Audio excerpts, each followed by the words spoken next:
Hello bachcho, let's read the question. Which of the following is not hydrolyzed easily?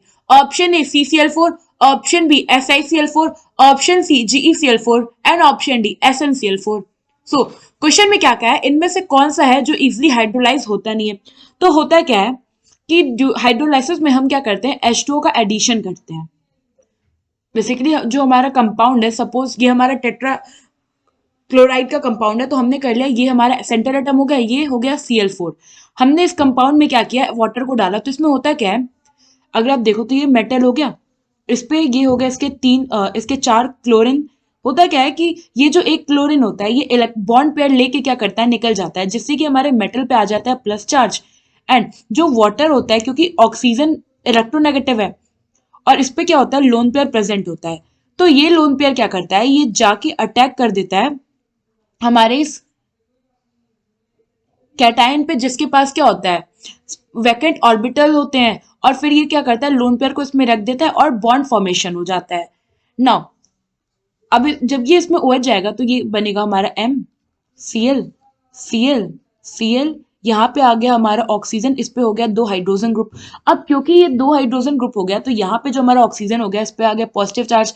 इस positive charge को हटाने के लिए ये बॉन्ड पेयर ले लेगा एक हाइड्रोजन का, और हमें मिलेगा Cl Cl Cl OH. And फिर जो हमें फाइनली क्लोरीन निकला था और हाइड्रोजन, तो ये हो जाएगा HCl. ऐसे क्या होता है कि जो हमारे ये कॉम्प्लेक्स बनते हैं, इन कॉम्प्लेक्स की वजह से क्या होता है, जो हमारा हाइड्रोलाइसिस का प्रोसेस होता है, ये इजी होता है.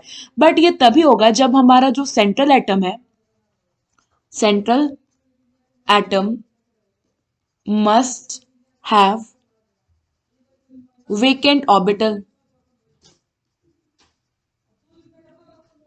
अगर वैकेंट ऑर्बिटल नहीं होगा तो ये जो इलेक्ट्रॉन पेयर है, ये इसको क्या करेगा, रिसीव नहीं कर पाएगा, और रिसीव नहीं कर पाएगा तो हाइड्रोलाइसिस में क्या होगा, प्रॉब्लम होगा. अब हम देखें तो हमारे पास सेंट्रल एटम है carbon, silicon, germanium and SM. ये सारे जो हमारे सेंट्रल एटम है, ये बिलोंग करते हैं ग्रुप 14 से. ग्रुप 14 का अगर हम इंक्रीजिंग साइज ऑर्डर देखें, इंक्रीजिंग एटॉमिक नंबर देखें, तो ये क्या होता है, carbon, silicon, germanium, Sn which is 10. ना होता क्या है कि down the group size increase होता है. अगर साइज इंक्रीज होगा तो ये क्या होता है, जो हाइड्रोलाइसिस की टेंडेंसी होती है वो डिक्रीज हो जाती है.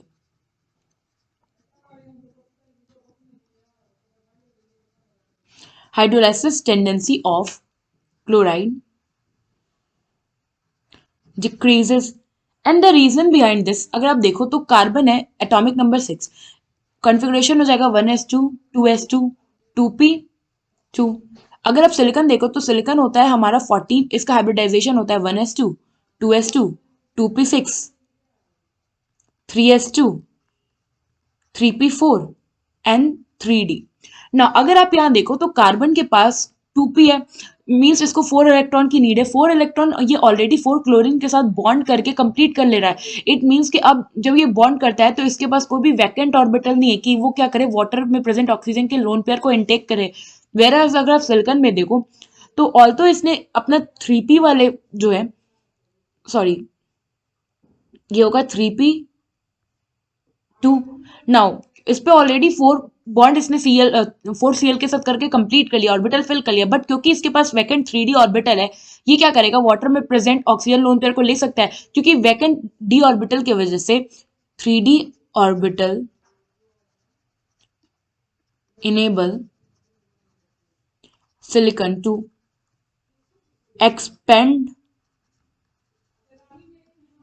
इट्स ऑक्टेट, जिस वजह से क्या करेगा, इजिली हाइड्रोलाइज हो जाता है. So this this is the reason कि क्यों हमारा जो CCl4 है वो इजिली हाइड्रोलाइज नहीं होता है. First is size of carbon is very small,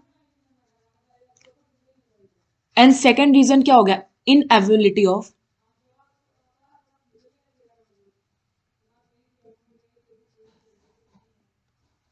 vacant d orbital.